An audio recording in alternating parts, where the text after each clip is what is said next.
और साहब डॉलर की कदर के हवाले से भी बताइएगा। आज आईएमएफ का स्टेटमेंट भी आया है कि पाकिस्तान अपनी एक्सचेंज रेट की पॉलिसी पर नजरसानी करे, और अब हमें नजर आ रहा है कि इंटरबैंक में 224 का है, ओपन मार्केट में 250 रुपए का है। पैरेलल इनफॉर्मल मार्केट डेवलप हो गई है डॉलर की, और इसके असरात भी हम देख रहे हैं कि रेमिटेंसेस गिर रही हैं। और आम बात यह है कि सऊदी अरब और मुत्तहदा अरब अमारात की मईशत तो डॉलर की जो इस वक्त तेल की कीमतें बढ़ने के बाद वो तो बेहतर ही हुई हैं, मगर उसके बावजूद वहाँ से आने वाली रेमिटेंसेस में 20% की कमी है।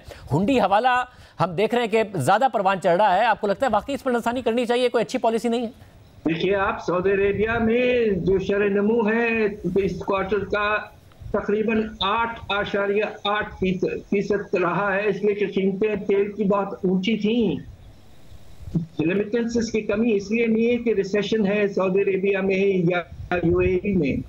दरअसल बात यह है कि डाइवर्शन यकीनन होता है जब 20 रुपए का फर्क पैदा हो जाए फी डॉलर आपके ऑफिशियल रेट में और हुंडी और हवाला रेट्स में, तो ये लोग डाइवर्ट करेंगे इसलिए कि उनको थोड़ा सा फायदा होगा।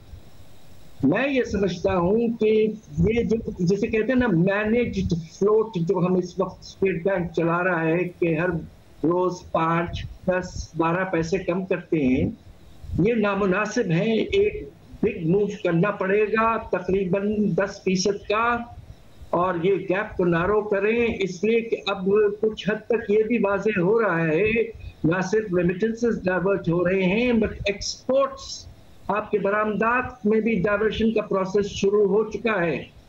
इसलिए बहुत ज़रूरी है कि ये गैप ख़त्म करें, उससे स्टेबलाइजेशन आएगी मार्केट्स में और इंशाल्लाह हमारा तिजारती खसारा और करंट अकाउंट डेफिसिट कुछ बेहतर हो सके।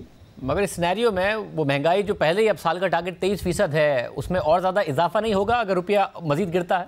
दरअसल बात यह है कि अगर आपने ये आर्टिफिशियल पॉलिसी मेंटेन की एलसीज वगैरह को रोकने की, तो जो सप्लाई शॉर्टेजेस क्रिएट होंगे इवेंचुअली, जो रॉ मटेरियल्स और इंटरमीडिएट गुड्स पे जो आपने क्या फर्ज कीजिए, आप मैं एग्जांपल दूं कि इस वक्त आपने जो आर्ट, सिल्क, रेयॉन, टेक्सटाइल्स वगैरह उनकी इंपोर्ट 25-30% कम कर दी है, दवाइयों की इंपोर्ट कम कर दी है, ऐसे काफी एसेंशियल आइटम्स की इंपोर्ट कम कर दी है जो कंजम्पशन में इस्तेमाल होते हैं या एक्सपोर्ट्स में।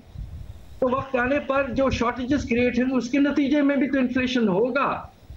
अब आप ये सोचिए कि कॉटन की इंपोर्ट आपने इतनी कम की है अभी तक, तो आगे चलकर आप एक्सपोर्ट कैसे कर पाएंगे? तो इसलिए मेरी गुजारिश ये कि use the price mechanism. Unfortunately आपके पास ऑप्शन नहीं है। Either way you have higher inflation. A more sensible policy from the viewpoint of efficiency is a policy of pricing rather than arbitrarily cutting imports. मतलब यानी इस वक्त हुकूमत के पास, आप कह रहे हैं कि और मुल्क के पास ज़्यादा टाइम नहीं है, फौरी तौर पर आईएमएफ की प्रोग्राम की बहाली एक टारगेट होना चाहिए और उसके लिए इकदाम भी करने चाहिए, विंडो बहुत शॉर्ट है। ये बात दरअसल ये है कि देखिए, 9th रिव्यू भी काफ़ी हद तक डिले हो चुका है और लगता यह है कि तकरीबन 2 महीने का डिले मिनिमम है।